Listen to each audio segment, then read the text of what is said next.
Pertolongan melawan musuh. Untuk pemimpin biduan, menurut lagu Jangan Memusnahkan, Miktam dari Daud. Ketika Saul menyuruh orang mengawasi rumahnya untuk membunuh dia. Lepaskanlah aku daripada musuhku, ya Allahku. Bentengilah aku terhadap orang-orang yang bangkit melawan aku. Lepaskanlah aku daripada orang-orang yang melakukan kejahatan. Dan selamatkanlah aku daripada penumpah-penumpah darah. Sebab sesungguhnya mereka menghadang nyawaku. Orang-orang perkasa menyerbu aku, padahal aku tidak melakukan pelanggaran. Aku tidak berdosa, ya Tuhan. Aku tidak bersalah. Merekalah yang lari dan bersiap-siap. Marilah mendapatkan aku dan lihatlah. Engkau Tuhan, Allah semesta alam, adalah Allah Israel. Bangunlah untuk menghukum segala bangsa. Janganlah mengasihani mereka yang melakukan kejahatan dengan berkhianat. Pada waktu senja, mereka datang kembali. Mereka melolong seperti anjing dan mengelilingi kota. Sesungguhnya, mereka menyindir dengan mulutnya. Cemooh ada di bibir mereka, sebab siapakah yang mendengarnya? Roti hidup. Ketika orang banyak menemukan Yesus di seberang laut itu, mereka berkata kepadanya, "Rabi, bila mana engkau tiba di sini?" Yesus menjawab mereka, "Aku berkata kepadamu, sesungguhnya kamu mencari aku bukan karena kamu telah melihat tanda-tanda, melainkan karena kamu telah makan roti itu dan kamu kenyang.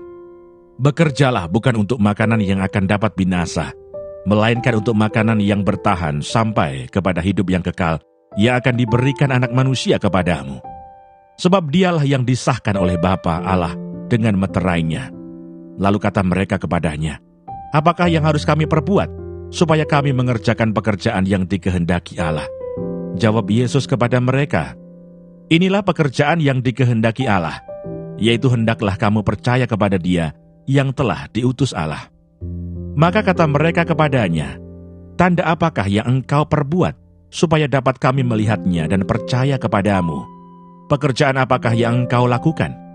Nenek moyang kami telah makan mana di padang gurun, seperti ada tertulis, mereka diberinya makan roti dari surga." Maka kata Yesus kepada mereka, "Aku berkata kepadamu, sesungguhnya bukan Musa yang memberikan kamu roti dari surga, melainkan Bapa-Ku yang memberikan kamu roti yang benar dari surga. Karena roti yang dari Allah ialah roti yang turun dari surga dan yang memberi hidup kepada dunia." Maka kata mereka kepadanya, "Tuhan, berikanlah kami roti itu senantiasa." Kata Yesus kepada mereka, "Akulah roti hidup. Barang siapa datang kepadaku, ia tidak akan lapar lagi. Dan barang siapa percaya kepadaku, ia tidak akan haus lagi. Tetapi aku telah berkata kepadamu, sungguh pun kamu telah melihat aku, kamu tidak percaya. Semua yang diberikan Bapa kepadaku akan datang kepadaku. Dan barang siapa datang kepadaku, ia tidak akan kubuang. Sebab aku telah turun dari surga bukan untuk melakukan kehendakku, tetapi untuk melakukan kehendak Dia yang telah mengutus aku. Dan inilah kehendak Dia yang telah mengutus aku, yaitu supaya dari semua yang telah diberikannya kepadaku, jangan ada yang hilang, tetapi supaya ku bangkitkan pada akhir zaman. Sebab inilah kehendak Bapa-Ku, yaitu supaya setiap orang yang melihat Anak dan yang percaya kepadanya beroleh hidup yang kekal, dan supaya aku membangkitkannya pada akhir zaman." Maka bersungut-sungutlah orang Yahudi tentang Dia, karena Ia telah mengatakan, "Akulah roti yang telah turun dari surga." Kata mereka, "Bukankah Ia ini Yesus anak Yusuf, yang ibu bapaknya kita kenal? Bagaimana Ia dapat berkata, 'Aku telah turun dari surga'?" Jawab Yesus kepada mereka, "Jangan kamu bersungut-sungut. Tidak ada seorang pun yang dapat datang kepadaku, jikalau ia tidak ditarik oleh Bapa yang mengutus aku. Dan Ia akan kubangkitkan pada akhir zaman. Ada tertulis dalam kitab nabi-nabi, dan mereka semua akan diajar oleh Allah, dan setiap orang yang telah mendengar dan menerima pengajaran dari Bapa datang kepadaku. Hal itu tidak berarti bahwa ada orang yang telah melihat Bapa. Hanya Dia yang datang dari Allah, Dialah yang telah melihat Bapa. Aku berkata kepadamu, sesungguhnya barang siapa percaya, ia mempunyai hidup yang kekal. Akulah roti hidup. Nenek moyangmu telah makan mana di padang gurun dan mereka telah mati. Inilah roti yang turun dari surga. Barang siapa makan daripadanya, ia tidak akan mati. Akulah roti hidup yang telah turun dari surga. Jikalau seorang makan dari roti ini, ia akan hidup selama-lamanya. Dan roti yang kuberikan itu, ialah dagingku, yang akan kuberikan untuk hidup dunia.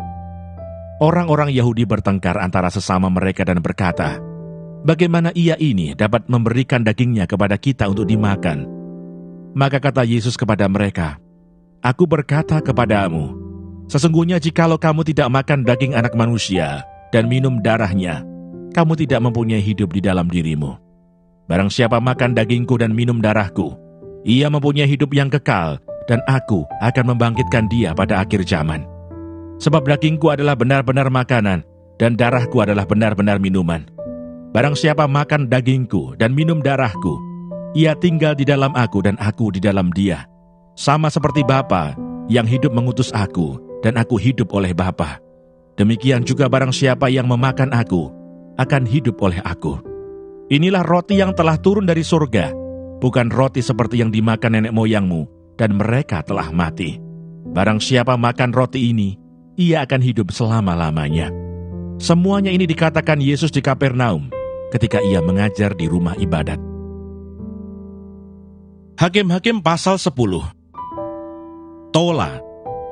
Sesudah Abimelekh, bangkitlah Tola bin Pua bin Dodo, seorang Isakar, untuk menyelamatkan orang Israel. Ia diam di Samir, di pegunungan Efraim, dan ia memerintah sebagai hakim atas orang Israel 23 tahun lamanya. Kemudian matilah ia, lalu dikuburkan di Samir. Yair. Sesudah dia bangkitlah Yair, orang Gilead, yang memerintah sebagai hakim atas orang Israel 22 tahun lamanya. Ia mempunyai 30 anak laki-laki, yang mengendarai 30 ekor keledai jantan, dan mereka mempunyai 30 kota, yang sampai sekarang disebutkan orang Hawat Yair di tanah Gilead. Lalu matilah Yair dan dikuburkan di Kamon. Israel ditindas oleh Bani Amon. Orang Israel itu melakukan pula apa yang jahat di mata Tuhan. Mereka beribadah kepada para Baal dan para Asitoret, kepada para allah orang Aram, para allah orang Sidon, para allah orang Moab, para allah Bani Amon, dan para allah orang Filistin. Tetapi Tuhan ditinggalkan mereka, dan kepada Dia mereka tidak beribadah. Lalu bangkitlah murka Tuhan terhadap orang Israel, dan ia menyerahkan mereka ke dalam tangan orang Filistin dan Bani Amon. Dalam tahun itu juga, orang Israel ditindas dan diinjak mereka. 18 tahun lamanya, mereka memperlakukan demikian semua orang Israel yang di seberang sungai Yordan, di tanah orang Amori yang di Gilead. Dan Bani Amon pun menyeberangi sungai Yordan untuk berperang melawan suku Yehuda, suku Benyamin, dan keturunan Efraim, sehingga orang Israel sangat terdesak. Lalu berserulah orang Israel kepada Tuhan, katanya, kami telah berbuat dosa terhadap Engkau, sebab kami telah meninggalkan Allah kami, lalu beribadah kepada para Baal. Tetapi firman Tuhan kepada orang Israel, bukankah aku yang telah menyelamatkan kamu dari tangan orang Mesir, orang Amori, Bani Amon, orang Filistin, orang Sidon, suku Amalek, dan suku Maon yang menindas kamu ketika kamu berseru kepadaku? Tetapi kamu telah meninggalkan aku dan beribadah kepada Allah lain. Sebab itu aku tidak akan menyelamatkan kamu lagi. Pergi sajalah berseru kepada para Allah yang telah kamu pilih itu. Biar merekalah yang menyelamatkan kamu pada waktu kamu terdesak. Kata orang Israel kepada Tuhan, kami telah berbuat dosa. Lakukanlah kepada kami segala yang baik di matamu. Hanya tolonglah kiranya kami sekarang ini. Dan mereka menjauhkan para allah asing dari tengah-tengah mereka. Lalu mereka beribadah kepada Tuhan. Maka Tuhan tidak dapat lagi menahan hatinya melihat kesukaran mereka. Kemudian Bani Amon dikerahkan dan berkemah di Gilead, sedang orang Israel berkumpul dan berkemah di Mispa. Maka para pemimpin bangsa di Gilead berkata seorang kepada yang lain, "Siapakah orang yang berani memulai peperangan melawan Bani Amon itu? Dialah yang harus menjadi kepala atas seluruh penduduk Gilead." Hakim-Hakim pasal 11. Yefta dan Gilead. Adapun Yefta, orang Gilead itu, adalah seorang pahlawan yang gagah perkasa, tetapi ia anak seorang perempuan sundal. Ayah Yefta ialah Gilead. Juga istri Gilead melahirkan anak-anak lelaki baginya. Setelah besar anak-anak istrinya ini, maka mereka mengusir Yefta. Katanya kepadanya, "Engkau tidak mendapat milik pusaka dalam keluarga kami, sebab engkau anak dari perempuan lain." Maka larilah Yefta dari saudara-saudaranya itu, dan diam di tanah Tob. Di sana berkumpullah kepadanya petualang-petualang yang pergi merampok bersama-sama dengan dia. Beberapa waktu kemudian Bani Amon berperang melawan orang Israel. Dan ketika Bani Amon itu berperang melawan orang Israel, pergilah para tua-tua Gilead menjemput Yefta dari tanah Tob. Kata mereka kepada Yefta, "Mari, jadilah panglima kami, dan biarlah kita berperang melawan Bani Amon." Tetapi kata Yefta kepada para tua-tua Gilead itu, "Bukankah kamu sendiri membenci aku dan mengusir aku dari keluargaku? Mengapa kamu datang sekarang kepadaku pada waktu kamu terdesak?" Kemudian berkatalah para tua-tua Gilead kepada Yefta, "Memang, kami datang kembali sekarang kepadamu. Ikutilah kami dan berperanglah melawan Bani Amon. Maka engkau akan menjadi kepala atas kami, atas seluruh penduduk Gilead." Kata Yefta kepada para tua-tua Gilead, "Jadi, jika kamu membawa aku kembali untuk berperang melawan Bani Amon, dan Tuhan menyerahkan mereka kepadaku, maka akulah yang akan menjadi kepala atas kamu." Lalu kata para tua-tua Gilead kepada Yefta, "Demi Tuhan yang mendengarkannya, sebagai saksi antara kita, kami akan berbuat seperti katamu itu." Maka Yefta ikut dengan para tua-tua Gilead. Lalu bangsa itu mengangkat dia menjadi kepala dan panglima mereka. Tetapi Yefta membawa seluruh perkaranya itu ke hadapan Tuhan di Mispa. Yefta dan Bani Amon. Kemudian Yefta mengirim utusan kepada Raja Bani Amon dengan pesan, "Apakah urusanmu dengan aku, sehingga engkau mendatangi aku untuk memerangi negeriku?" Jawab Raja Bani Amon kepada utusan Yefta, "Orang Israel ketika berjalan keluar dari Mesir, telah merampas tanahku, dari sungai Arnon sampai ke sungai Yabok, dan sampai ke sungai Yordan. Maka sekarang kembalikanlah semuanya itu dengan jalan damai." Lalu Yefta mengirim pula utusan kepada Raja Bani Amon dengan pesan, "Beginilah kata Yefta, orang Israel tidak merampas tanah orang Moab atau tanah Bani Amon. Sebab ketika berjalan keluar dari Mesir, orang Israel melalui padang gurun sampai ke Laut Teberau dan tiba di Kades. Ketika itu orang Israel mengirim utusan kepada Raja negeri Edom dengan permintaan, 'Izinkanlah kiranya kami berjalan melalui negerimu ini.' Tetapi Raja negeri Edom tidak mau mendengar. Mereka mengirim juga utusan kepada Raja negeri Moab, tetapi Raja ini menolak. Maka orang Israel tinggal di Kades. Kemudian mereka berjalan melalui padang gurun, menempuh jalan keliling tanah Edom dan tanah Moab, lalu sampai ke sebelah timur tanah Moab. Maka berkemahlah mereka di seberang sungai Arnon, dengan tidak masuk daerah Moab. Sebab sungai Arnon itulah batas daerah Moab. Lalu orang Israel mengirim utusan kepada Sihon, raja orang Amori, raja di Hesibon, dan orang Israel meminta kepadanya, 'Izinkanlah kiranya kami berjalan melalui negerimu ini sampai ke tempat yang kami tuju.' Tetapi Sihon tidak percaya kepada orang Israel yang hendak berjalan melalui daerahnya itu.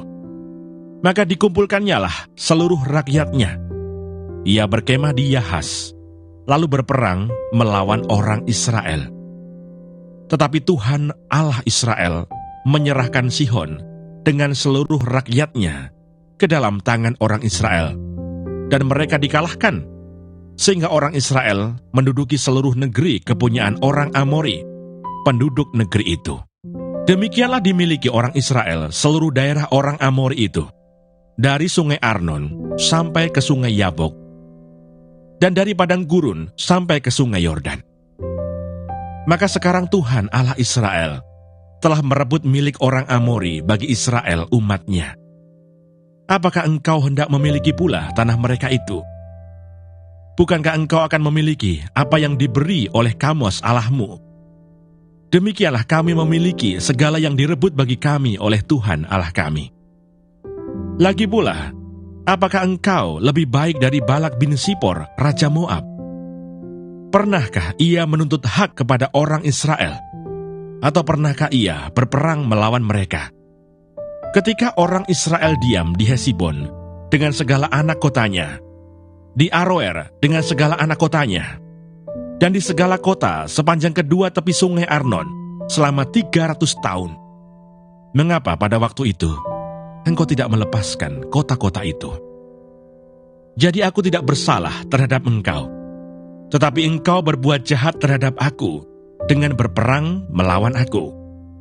Tuhan, hakim itu, dialah yang menjadi hakim pada hari ini antara orang Israel dan Bani Amon. Tetapi Raja Bani Amon tidak mendengarkan perkataan yang disampaikan kepadanya oleh utusan-utusan Yeftah. Nasar Yeftah. Lalu roh Tuhan menghinggapi Yeftah. Ia berjalan melalui daerah Gilead dan daerah Manasye, kemudian melalui Mispa di Gilead, dan dari Mispa di Gilead, ia berjalan terus ke daerah Bani Amon. Lalu bernasarlah Yeftah kepada Tuhan, katanya, "Jika engkau sungguh-sungguh menyerahkan Bani Amon itu ke dalam tanganku, maka apa yang keluar dari pintu rumahku untuk menemui aku, pada waktu aku kembali dengan selamat dari Bani Amon, itu akan menjadi kepunyaan Tuhan, dan aku akan mempersembahkannya sebagai korban bakaran." Kemudian Yeftah berjalan terus untuk berperang melawan Bani Amon, dan Tuhan menyerahkan mereka ke dalam tangannya. Ia menimbulkan kekalahan yang amat besar di antara mereka, mulai dari Aroer sampai dekat Minit, 20 kota banyaknya, dan sampai ke Abel Keramim, sehingga Bani Amon itu ditundukkan di depan orang Israel. Ketika Yeftah pulang ke Mispa ke rumahnya, tampaklah anaknya perempuan keluar menyongsong dia dengan memukul rebana serta menari-nari. Dialah anaknya yang tunggal. Selain dari dia, tidak ada anaknya laki-laki atau perempuan. Demi dilihatnya dia, dikoyakkannya lah bajunya sambil berkata, "Ah, anakku, engkau membuat hatiku hancur luluh, dan engkaulah yang mencelakakan aku. Aku telah membuka mulutku bernasar kepada Tuhan, dan tidak dapat aku mundur." Tetapi jawabnya kepadanya, "Bapa, jika engkau telah membuka mulutmu bernasar kepada Tuhan, maka perbuatlah kepadaku sesuai dengan nasar yang kau ucapkan itu. Karena Tuhan telah mengadakan bagimu pembalasan terhadap musuhmu, yakni Bani Amon itu." Lagi katanya kepada ayahnya, "Hanya izinkanlah aku melakukan hal ini. Berilah keluasan kepadaku 2 bulan lamanya, supaya aku pergi mengembara ke pegunungan dan menangisi kegadisanku bersama-sama dengan teman-temanku." Jawab Yeftah, "Pergilah." Dan ia membiarkan dia pergi 2 bulan lamanya. Maka pergilah gadis itu bersama-sama dengan teman-temannya menangisi kegadisannya di pegunungan. Setelah lewat kedua bulan itu, kembalilah ia kepada ayahnya. Dan ayahnya melakukan kepadanya apa yang telah dinasarkannya itu. Jadi gadis itu tidak pernah kenal laki-laki, dan telah menjadi adat di Israel bahwa dari tahun ke tahun, anak-anak perempuan orang Israel selama 4 hari setahun meratapi anak perempuan Yeftah, orang Gilead itu.